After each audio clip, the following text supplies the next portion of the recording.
Welcome back to the channel guys. आज हम लोग डिस्कस करेंगे डोनाल्ड ट्रंप को लेके। और डोनाल्ड ट्रंप का जो प्रॉमिस था एग्जैक्टली उन्होंने पहले किया था इलेक्शन से पहले कि यूएस से जो इमिग्रेंट्स है, जो इलीगल इमिग्रेंट्स है, उन लोग को डिपोर्ट किया जाएगा। वो डिपोर्टेशन जो है वो अभी स्टार्ट हो गया है। और इनमें से जो इंडिया से भी इलीगली यूएस में रह रहे थे उन लोग का जो डिपोर्टेशन है वो स्टार्ट हो गया है। तो चलिए देखते हैं आज का न्यूज का हेडलाइन। जैसे हम लोग को पता है, देखिए देख रहा है कि US deport migrants to India in military plane officially says. मतलब ये जो डिपोर्टेशन है ये ऑब्वियसली स्टार्ट हुआ है और इसके लिए जो यूज किया जाए वो है आपका मिलिट्री प्लेन। अगर देखा जाए द हिंदू में ये न्यूज का मतलब हेडलाइन आया था। इसके अलावा भी अगर हम लोग देखें जो यूएस मिलिट्री जो है वो C-17 एयरक्राफ्ट जो यूएस मिलिट्री के पास है वो यूज कर रहा है डिपोर्टेशन के लिए। फ्लाइट एक टेक्सास से जो इंडिया के लिए ऑलरेडी चल चुका है और जिसमें कहा जा रहा है 205 इंडियन माइग्रेंट्स है who had extended the US illegally. मतलब ये लोग पहले से यूएस में रह रहे थे इलीगली, जिसके वजह से गवर्नमेंट ने डिसीजन लिया और इन लोगों को आगे जाके इंडिया में भेज दिया जा रहा है। इन लोगों का जो डिपोर्टेशन है, हम लोग सिर्फ यही उम्मीद नहीं कर सकते कि ये सिर्फ 205 जन ही इंडियन जो है वो इलीगली यूएस में रहते हैं। बहुत सारे ऐसे इंडियंस है जो यूएस में इलीगली रहते हैं और ऑब्वियसली अभी जाके हम लोग को देखने को मिलेगा कि ये जो डिपोर्टेशन स्टार्ट हुआ है, ये डिपोर्टेशन का जो नेक्स्ट लेवल है वो भी हम लोग को देखने को मिलेगा। तो अगर हम लोग देखें तो पेंटागन के तरफ से बोला गया है कि 5,000 इमिग्रेंट्स जो है वो यूएस में अभी उन लोगों के तरफ से डिफरेंट टाइप, मतलब पासो, टेक्सास और सैन डिएगो और कैलिफोर्निया, ये सब जो लोकेशन है इन लोगों का जो यूएस अथॉरिटी का है, इन लोग अपने तरफ से जो मिलिट्री एयरक्राफ्ट यूज कर रहे हैं और ये सारा जो माइग्रेंट्स इन लोगों को डिफरेंट लोकेशन में जैसे कि गाउटमाला, पेरू और होंडुरास में भी लोग पहले भी मतलब ये डिपोर्टेशन किया है। इसके अलावा भी अगर हम लोग देखें जो मिलिट्री फ्लाइट है ये काफी कॉस्टिंग, मतलब इसका जो कॉस्टिंग है, मतलब ये जो C-17 है एयरक्राफ्ट जो मैंने आपको कह रहा था, ये जो C-17 एयरक्राफ्ट जो यूज किया जा रहा है डिपोर्टेशन के लिए, इसका कॉस्टिंग काफी हाई है। अगर देखा जाए पर डिपोर्टेशन के लिए इसका लगभग कॉस्ट आपका आ रहा है 4,675 पर इमिग्रेंट्स। तो अगर ये लोग को गौटमाला भेजा जाए, जो लास्ट वीक भेजा गया था, जो फ्लाइट भेजा गया था, तो अगर देखा जाए ये जो कॉस्टिंग है ये काफी मतलब ज्यादा पड़ रहा है यूएस को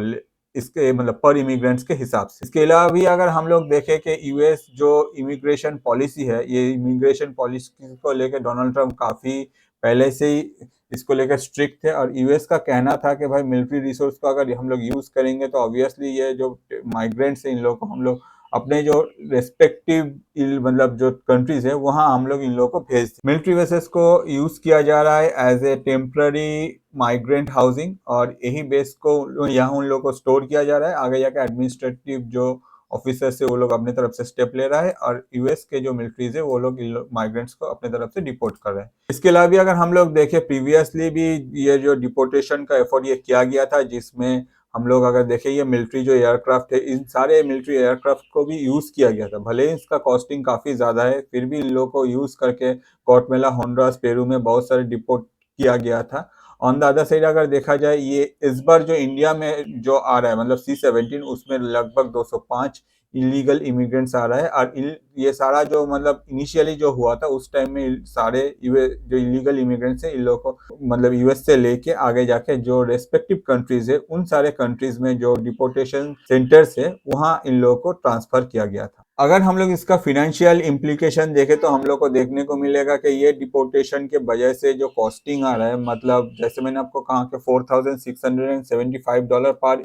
माइग्रेंट, एक माइग्रेंट को अपने यूएस से एक माइग्रेंट को यूएस से अपने रेस्पेक्टिव कंट्री में जो लोकेशन है उस लोकेशन में ट्रांसपोर्ट करने के लिए अगर मिलिट्री एयरक्राफ्ट यूज किया जा रहा है तो उसमें काफी कॉस्टिंग है। और जैसे हम लोग को पता है कि इंडिया के और यूएस के बीच में जो जो डिस्टेंस है ये एक लॉन्ग डिस्टेंस है, तो नो डाउट ये जो कॉस्टिंग है ये और भी बढ़ सकता है। क्रिटिक्स आर्ग्यू कर रहे हैं कि भाई ये जो सिविलियन डिपोर्टेशन होता है, अगर सिविलियन फ्लाइट यूज किया जाता है उन लोगों का डिपोर्टेशन के लिए तब और भी अच्छा होता है। आगे जाके यूएस गवर्नमेंट का डिसीजन है कि नहीं ऐसा कुछ नहीं किया जाएगा और ये जो डिपोर्टेशन होगा ये मिलिट्री डिपोर्टेशन होगा। अब ये सब सुन के इंडियन गवर्नमेंट का रिस्पांस क्या है? इंडियन गवर्नमेंट का जो रिस्पांस है वो न्यूट्रल है। इंडियन गवर्नमेंट अपने तरफ से पूरा कॉपरेशन जो है वो शो कर रहा है। ऑन द अदर साइड ये इंडियन में कंसर्न भी है कि भाई इन लोगों का जो ट्रीटमेंट है, जो डिपोर्टेड माइग्रेंट्स है उन लोगों को लेकर भी इंडियन गवर्नमेंट अपने तरफ से कंसर्न शो किया है। इंडिया एम करता है तो मेंटेन ए गुड रिलेशन कि भाई अगर वो लोग डिपोर्ट कर रहे हैं तो नो डाउट यूएस ये कुछ गलत नहीं कर रहा है, क्योंकि अगर देखें कि यूएस के पास ये जो इमिग्रेंट्स थे ये इलीगली रह रहे थे, इसके वजह से वो लोग अपनी तरफ से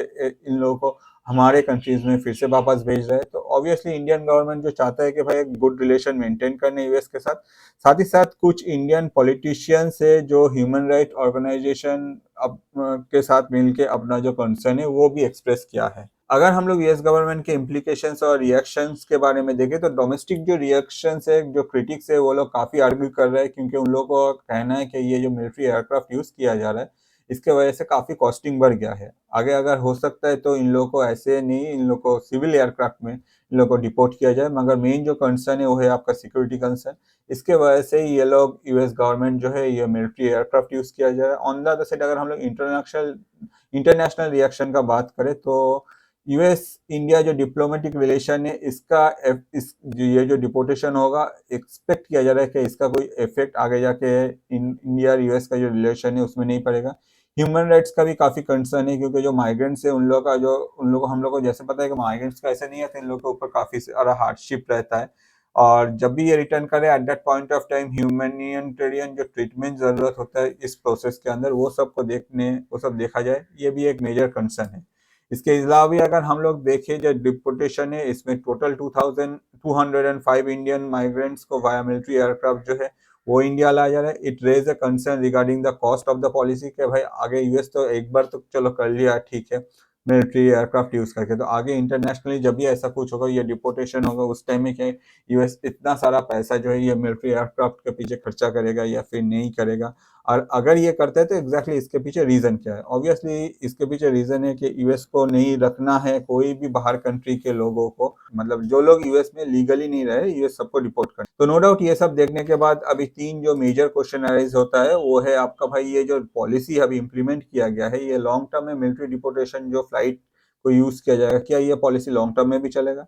नेक्स्ट जो क्वेश्चन है कि यूएस इंडिया डिप्लोमेटिक रिलेशन के ऊपर इसका कैसा असर आएगा? जैसे हम लोग को पता है कि हम लोग ना नहीं बोल सकते, क्योंकि यूएस जो कर रहा है ये काफी हद तक सही है। यूएस के पास अथॉरिटी है अपने कंट्री में, अगर कोई भी इलीगली घुस जाता है at that point of time they have the authority according to the laws कि भाई हम लोग इसको रेस्पेक्टिव कंट्री में डिपोर्ट कर सकते हैं। आगे इंडियंस भी वहाँ है कुछ इलीगली रह रहे थे जिन लोगों को यूएस अपने तरफ से डिपोर्ट कर रहे हैं, जिसके वजह से आगे क्या हम लोग को इंडिया यूएस का जो डिप्लोमेटिक रिलेशन है इसमें कुछ असर देखने को मिलेगा।